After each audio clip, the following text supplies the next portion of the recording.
महाराष्ट्राचा आवाज आपल्या हक्काचा। मेरा नाम एडवोकेट राहुल चतुर्वेदी है। मैं उल्लासनगर का रहने वाला हूँ। उल्लासनगर में मैं कुछ दिनों से बात नोट कर रहा था कि जगह जगह पर जुए, मटके के अड्डे और एक नया जिस प्रकार का जुए का अड्डा चालू हुआ है जिसे कहते हैं राष्ट्रीय लॉटरी सेंटर। और ये सिर्फ उल्लासनगर में नहीं, उल्लासनगर के आजू बाजू एरिया में बहुत ज़्यादा फैलते जा रहा था। मैं इसे नोट कर रहा था बहुत दिनों से।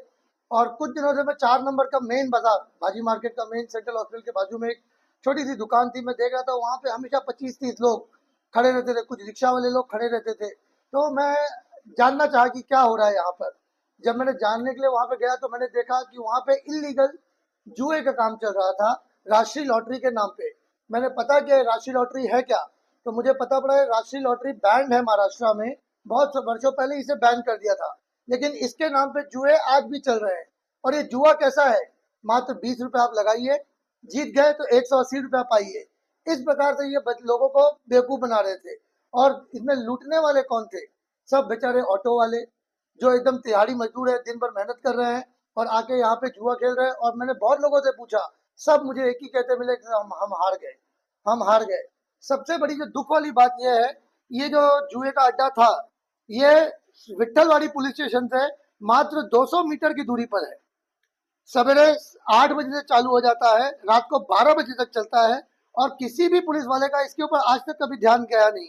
मैंने पिछले एक हफ्ते से लिखित कंप्लेन कर रहा था मैं विठलवाड़ी पुलिस स्टेशन में, लेकिन कोई भी प्रतिसाद हमको विठलवाड़ी पुलिस स्टेशन की तरफ से नहीं मिला। अंत में हार कर मैंने जब कमिश्नर ऑफिस में फ़ोन किया और जब वहाँ से इनको डंडा पड़ा तो यहाँ से पुलिस इन्होंने भेजा। जब मैंने फ़ोन किया था कुछ 5 बजे, और उसके बाद आधे घंटे बाद पुलिस आई 5:30 बजे। और सबसे बड़ी बात यह है, इस आधे घंटे के दौरान शायद क्या हुआ पता नहीं, मुझे ऐसा लगता है कि विट्ठलवाड़ी पुलिस के अधिकारियों ने फोन कर दिया होगा वहां पर, और इस आधे घंटे में वहां से सारे कस्टमर भाग गए। उसके बाद पुलिस आई, पुलिस ने आनाकानी किया शुरुआत में रजिस्टर करने से, एफआईआर रजिस्टर करने से। जब मैं वहां पे खुद पहुंचा अपनी जान जगह जोखिम में डालकर, क्योंकि नॉर्मली ये सब जगहों पे सब गुंडे लोग ही होते हैं तो नहीं जाना लोग पसंद करते हैं, लेकिन मैं जब पर्सनली खुद पहुंचा वहां पे, जब मैंने थोड़ा पुलिस पर दबाव डाला, तब जाके 7 बजे पुलिस आई है ऑफिशियली वहां पे एक्शन लेने के लिए।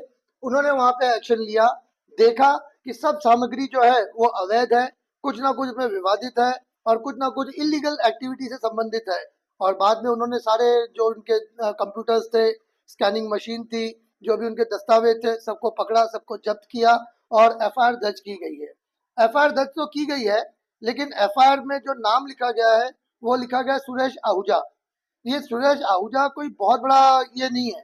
सुरेश आहूजा मात्र एक छोटा सा प्यादा है जिसके नाम पर एफआईआर की गई है। सबसे बड़ी समस्या ये है कि इस पूरे जो सिस्टम है ये जुए का, ये राष्ट्रीय, ऐसे उल्लासनगर में लगभग मेरे अंदाजे से 15-20 जगहों पे ये राष्ट्रीय लॉटरी चल रही है।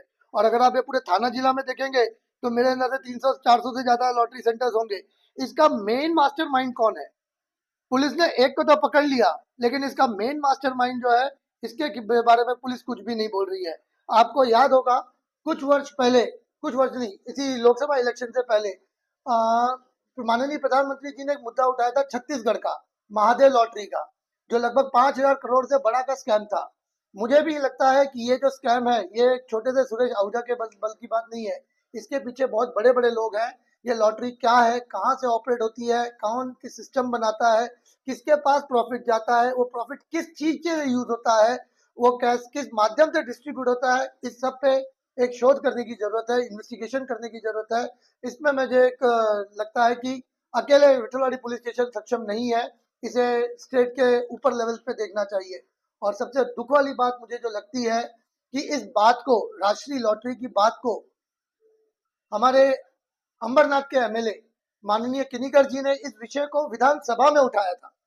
विधानसभा में उठाने के बाद हमारे आज के होम मिनिस्टर माननीय देवेंद्र फडणवीस जी ने आश्वासन दिया था कि ऐसा अगर कहीं भी कुछ इलीगल चल रहा होगा तो उसके ऊपर त्वरित एक्शन लिया जाएगा। लेकिन दुख की बात यह है, जिस दिन उन्होंने आश्वासन दिया उसके अगले दिन से इन सेंटर्स की, राशि सेंटर्स की भरमार बढ़ गई। मुझे समझ में नहीं आ रहा है कि होम मिनिस्टर का कंट्रोल क्यों नहीं है, या ये जानबूझकर बढ़ाया जा रहा है, एक नए वसूली का तरीका शुरू कर दिया गया है, इसके बारे में जानने की बात है। अंत में एक और चीज कहूंगा, माननीय मुख्यमंत्री जी से कि उन्होंने ये जो लॉटरी सेंटर है इसके जो शिकार बन रहे हैं, इसमें जो अपना पैसा लुटा रहे हैं, ये सब गरीब वर्ग है, ये सब अनपढ़ वर्ग है, ये सब मेहनत मजदूरी करने वाले वर्ग हैं। ये दिन भर कमाते हैं और लालच में आके अपना लुटा देते हैं। इनसे कई बहनों का, कई माताओं का घर बर्बाद हो रहा है। एक तरफ हमारे मुख्यमंत्री जी लाडली बहना योजना चला रहे हैं और दूसरी तरफ उनकी लाडली बहनों का घर टूट रहा है, घर बर्बाद हो रहा है। अगर इसी प्रकार से होता रहा तो ये लाडली बहना जो रहेगा ये एक मजाक बन के रह जाएगा। हमारे लाडलो भाऊ को समझाना है, मात्र उनको पैसा मत दीजिए, आप उन्हें समझाइए, पुलिस के ऊपर दबाव डालिए, ऐसे इल्लीगल सेंटर्स जहां भी हैं उनको त्वरित बंद कराइए, यही मेरी प्रार्थना है। तुमच्या परिसरातील काही घडामोडी किंवा समस्या असतील तर आमच्या वृत्तवाहिनीला संपर्क करा आणि तसेच सतत अपडेट राहण्यासाठी आमच्या वृत्तवाहिनीला सबस्क्राईब करा आणि बेल आयकॉन दाबायला विसरू नका।